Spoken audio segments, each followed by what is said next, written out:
Hello guys, আসসালামু আলাইকুম। আশা করি আপনারা যে যেখানে আছেন ভালো আছেন, সুস্থ আছেন। আলহামদুলিল্লাহ আমিও ভালো আছি।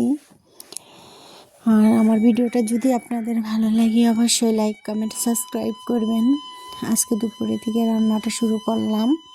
আজকে হাঁসের মাংস আর চাপটি পিঠা বানাবো। পাটায় দেখেন বেটে নিতেছি। এখানে হাঁসের মাংসটা আমি সুন্দর করে কেটে ধুয়ে নিচ্ছি, আর এখানে কিছু গোটা মশলা বেটে নেব সব। এখন আমি বেটে নেব দেখেন পাটার মতো। আর বাটা মশলা দিয়ে রান্না করলে জানেনই আপনারা মজা লাগে। সব রান্নাই সুন্দর হয়, কালারটাও ভালো আসে, খেতেও ভালো লাগে।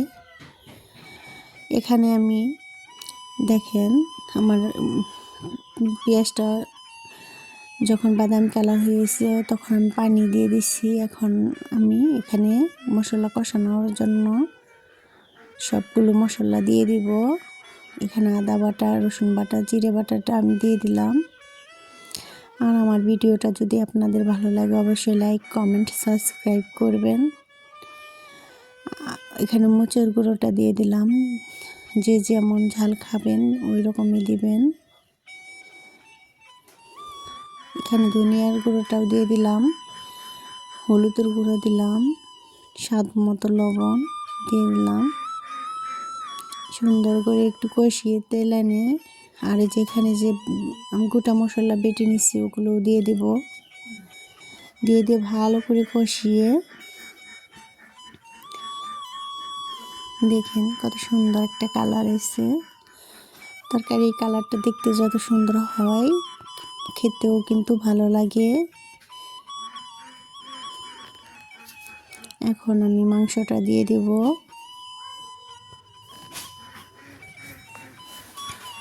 সুন্দর করে কষিয়ে নেব।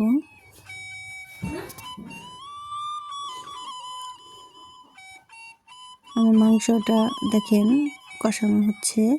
এখানে আস্ত কিছু 3টা রসুন দিয়ে দিচ্ছি আমি। আর সবার সমর্থ তো হয় না 300 ফিট কিংবা রেস্টুরেন্টে যে খাওয়ার, এই কারণে মাঝে মধ্যে বাচ্চাদের বাড়িতেও খাওয়ানো উচিত, কারণ বাচ্চারা মোবাইলে দেখে বায়না করে। আর সবার সমর্থ তো হয় না রে বড় বড় রেস্টুরেন্টে যাওয়ার কিংবা যেখানে হোক যাওয়ার। এই কারণে বাচ্চাদেরও একটু মনের মতো খাবার দেওয়া উচিত। এই কারণে মাঝে মধ্যে বাচ্চাদের দিই। এখানে আমি চাপড়ি পিঠা বানাবো আর হাঁসের মাংস রান্না করব। আর যে যেখানে খান বাড়ির রান্নার সাথে অন্য কোনো রান্নার কখনো তুলনা হবে না।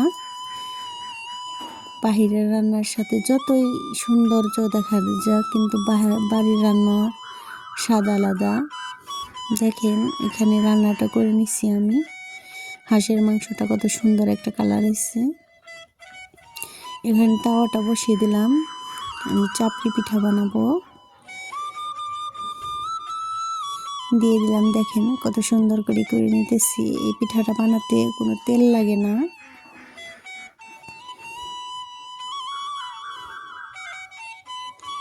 ভিডিওটা যদি ভালো লাগে প্রথম থেকে শেষ পর্যন্ত দেখবেন, আমাকে সাবস্ক্রাইব করবেন, আমার পাশে থাকবেন। আপনাদের বোন ভেবে একটু কমেন্ট, শেয়ার, সাবস্ক্রাইব করে দিবেন।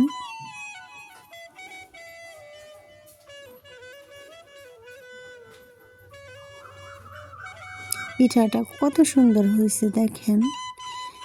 একবার পাতলা হয়েছে বোঝা যায় না, কিন্তু এই পাশ থেকে দেখেন আরেক পাশে দেখা যায়। আর এখানে ছেলের জন্য বেরিয়ে নিয়েছি, দেখেন কত সুন্দর হয়েছে। আল্লাহ হাফেজ।